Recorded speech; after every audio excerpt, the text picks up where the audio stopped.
आम्ही शाळेत शिकलो मराठी, खूप शिकलो, खूप एक्झाम दिली. मला वाटतं असल मराठी जर तुम्ही गावात केले तरी तुम्हाला येते. स्कूल झाली, कॉलेज झाल्यानंतर एम-बी-ए पण केला. ते एम-बी-ए नंतर होता प्रोजेक्ट इंटर्नशिप म्हणून. तेव्हा मी गेलेलो मिरज, सांगली, इस्लामपूर, कोल्हापूर ते सगळं बेल्ट कव्हर केलं आणि त्या 2 महिन्यात मी जितकं मराठी शिकलो, ती मी शाळेत पण शिकलो नाही. कारण शाळेत शाळेत काय ते एक होता फॉर्मॅलिटी, की मला अजून पण आठवतंय, की कॉम्प्युटरला संगणक म्हणतात. आपलं जे डे टू डे मराठी आहे, सिंपल, सिंपल अलीकडे, पलीकडे, सुखा, ओला, पुढे, मागे. ते प्रॅक्टिस तुम्ही तिथे राहिले तरी होतं. तुम्ही शहरात राहता, मुंबई खास करून असं तुमच्या बिल्डिंगमध्ये वेगवेगळ्या प्रांतचे लोक आहेत. तुम्ही कॉर्पोरेटमध्ये काम करता, तर तुम्हाला प्रॅक्टिस होत नाही. पण मी शिकतोय, मी अजून पण शिकतोय. मला शिकायचे मला एकदा ते ब्लॅक बेल्ट लेव्हल मराठी शिकायचे आहे. आईच्या ठेचा कसं बोलायचं असं.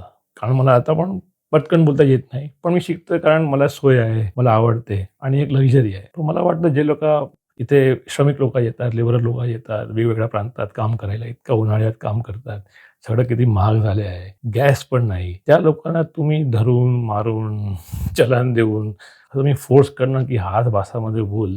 तर हे सगळं करून आपल्या राज्याचं काही महानता वाढत नाही. हे आपण काय दाखवतो हे करून? जे पण नेता आहे, तुम्हाला वाटत नाही, की हा महाराजांचा राज्य आहे. इथे तुम्ही गरीब लोकांवर स्वतःचं वर्चस्व दाखवून काही नायक बनतात काय? आपल्याला त्यांना हेल्प करावी लागेल. त्यांना शिकायचे पण आहे, तर तुम्ही काही सोय करून द्या त्यांना. मला वाटत नाही, की तुम्ही हे सगळं करून महाराष्ट्राच्या लोकांनी सपोर्ट तुम्हाला मिळणार. तुम्हाला सत्ता मिळाली, तुम्ही सगळे श्रीमंत लोकं आहेत, तुमच्याजवळ इतकं पॉवर आहे.